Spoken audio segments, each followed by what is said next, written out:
ভিন্ন দেশি ইহুদি খ্রিস্টান। আল্লাহর হাবিব বলেন, মান ইযা উমিলাতিল খাতিআতু ফিল আরদি, গোটা পৃথিবী হলো আল্লাহর, সুতরাং জমিনের যে কোনো অংশে যে কোনো জায়গায় যদি কোনো অন্যায় হয়, ইযা উমিলাতিল খাতিআতু ফিল আরদ, যদি পৃথিবীর কোনো জায়গার মধ্যে কোনো অন্যায় দেখা দেয়, অনাচার অবিচার দেখা দেয়, মান শাহিদাহা ফাকারিহাহা কানা কামান গাবা আনহা, ওই জায়গার মধ্যে যে উপস্থিত আছে, উপস্থিত থাকার পরেও যদি অপছন্দ করে, আল্লাহর হাবিব বলেন যে মানুষগুলো ওই স্থান থেকে অনেক দূরে আছে, এই গুনাহের কাজে লিপ্ত না, ওখানে যে উপস্থিত আছে দেখতে বাধ্য, সমর্থন দিতে বাধ্য, কিন্তু অন্তরে ঘৃণা করে, আল্লাহর হাবিব বলেন মান শাহিদাহা ফাকারিহাহা কানা কামান গাবা আনহা, সেই ব্যক্তি যেন অনুপস্থিত ব্যক্তির মতো। সুবহানাল্লাহ। ওয়া মান গাবা আনহা ফারাদিয়াহা কানা কামান শাহিদাহা, আর যে ব্যক্তি আছে ভিন্ন দেশে, আমরা আছি বাংলাদেশে, বাংলাদেশ থেকে আমরা সরাসরি খেলা দেখতে পাই না, কিন্তু খেলা প্রজেক্টরের মাধ্যমে দেখি, মিডিয়ার মাধ্যমে দেখি, পতাকা উড়ায়া সমর্থন দেই, আমরা অন্তরে মুহাব্বত করি। আল্লাহর হাবিব বলেন ওয়ামান গাবা আনহা ফারাদিয়াহা কানা কামান শাহিদাহা, তুমি আসো বাংলাদেশে, অন্যায় হচ্ছে কাতার দেশে, বাংলাদেশে বসে বসে দিলা তুমি সমর্থন, পতাকা উড়াইলা। আল্লাহর হাবিব বলেন যারা ওই স্টেডিয়ামের মধ্যে ৬০,০০০ আসন বিশিষ্ট স্টেডিয়ামের মধ্যে সশরীরে উপস্থিত হয়ে যারা খেলা দেখতেছে, তাদের যে পরিমাণ গুনাহ হবে, বাংলাদেশের এই প্রত্যন্ত অঞ্চলের মধ্যে বসে যদি তুমি তাদেরকে সমর্থন করো, পতাকা উড়াও, অন্তর দ্বারা মুহাব্বত করো, আল্লাহর হাবিব বলেন তোমার গুনাহ সেই পরিমাণ হবে সশরীরে উপস্থিত হয়ে যারা গুনাহের কাজে লিপ্ত হলো। বলেন নাউযুবিল্লাহ। মুহতারাম সম্মানিত হাজিরিন, এই হলো ভালো মন্দের দিক। এবার ডাইরেক্ট কথা, একটা খেলা বর্তমান সময়ে বিশ্বকাপ ফুটবল খেলা, ইতিহাস কি আপনারা জানেন কিনা জানি না, 1930 সাল থেকে বিশ্বকাপ ফুটবল খেলা, ফিফা ফুটবল খেলা শুরু হয়েছে। পৃথিবীর একটা আন্তর্জাতিক খেলার সংস্থা ছিল অলিম্পিক। 1930 সালে যখন অলিম্পিক থেকে বিশ্বকাপ ফুটবল খেলা যখন বাদ করে দেয়, তখন জুয়েল মিয়া নামক বিশ্বকাপ ফুটবল এই সংস্থার সভাপতি ছিল। তার নেতৃত্বে 1930 সালে বিশ্বকাপ ফুটবল খেলা শুরু হয়। প্রত্যেক 4 বছর অন্তর অন্তর বা 5 বছর অন্তর অন্তর বিশ্বকাপ ফুটবল খেলা শুরু হয়। 4 বছর পরে যদি হয় ফাইনাল খেলা, বাকি 3 বছর বাছাই পর্ব হয়। প্রথম বছর 30 থেকে 32টা দেশ অথবা 16 থেকে 17টা দেশ সেখানে অংশগ্রহণ করেছিল।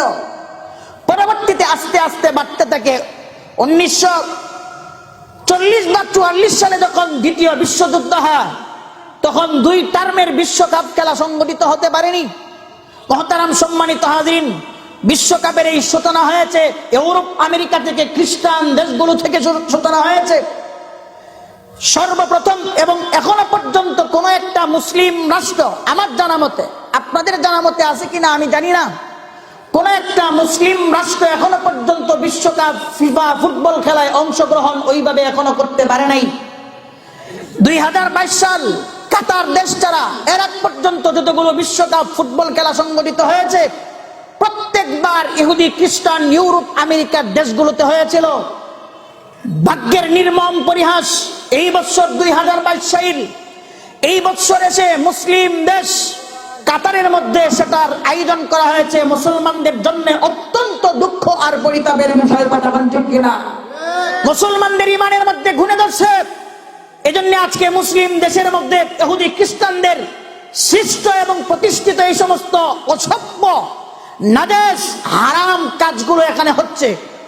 আপনি বলবেন যে হুজুর আপনি ডাইরেক্ট হারাম বললেন, আমি হারাম বিশ্বকাপ অন্য খেলাধুলার কথা বাদ দিলাম যেহেতু সময় একেবারেই কম। বর্তমান ফুটবল খেলা, প্রচলিত ফুটবল খেলা, বিশ্বকাপ খেলা, এটা জায়েজ না না জায়েজ?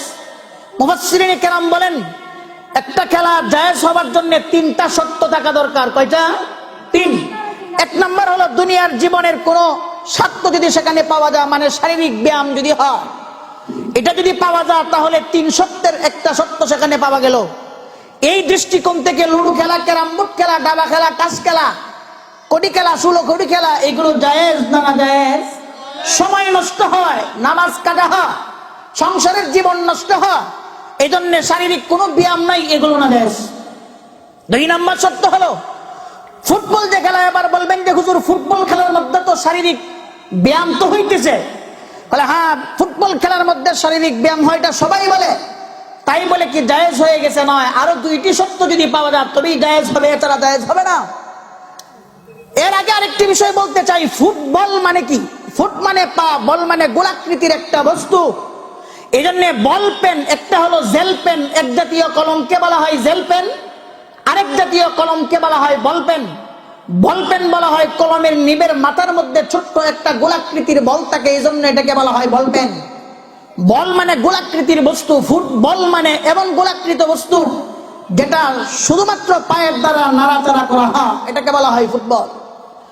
ফুটবল এটা যদি খেলার মধ্যে যদি কখনো আবার হাতের মধ্যে লেগে যায়, খেলার আইনে এটা কি সঙ্গত না অসঙ্গত? এই জন্য বলে হ্যান্ডবল খেলার আইনের লঙ্ঘন করছে, কথা ঠিক কিনা? তাহলে ফুটবল পায়ের জিনিসটা যদি হাতের মধ্যে লাগে, খেলার বিধান লঙ্ঘন হয়, তাহলে সেই জিনিসটা হেড মাথার মধ্যে নেয় কিনা, হেড করে কিনা, কতক্ষণ করে কিনা? তাহলে পায়ের জিনিস মাথার দ্বারা হেড করা এটা শুধুমাত্র হেডের দৃষ্টিতে জায়েজই না, যে সমস্ত প্লেয়ার খেলোয়াড় পায়ের বলকে মাথায় নিয়ে আঘাত করতে পারে, হেড করতে পারে, তাকে নিয়ে গর্ববোধ করা হয়, কতক্ষণ ঠিক কিনা? অথচ মাথা বানাইলেন আল্লাহ, কপাল দিলেন আল্লাহ, চেহারা বানালেন আল্লাহ, এই চেহারার দ্বারা, এই মাথার দ্বারা, এই কপালের দ্বারা একমাত্র সিজদা করা হবে। লাগার যদি কোনো জিনিসকে লাগানো হয়, আল্লাহর কুদরতি পায়ের মধ্যে লাগানো হবে, কথা বল ঠিক কিনা?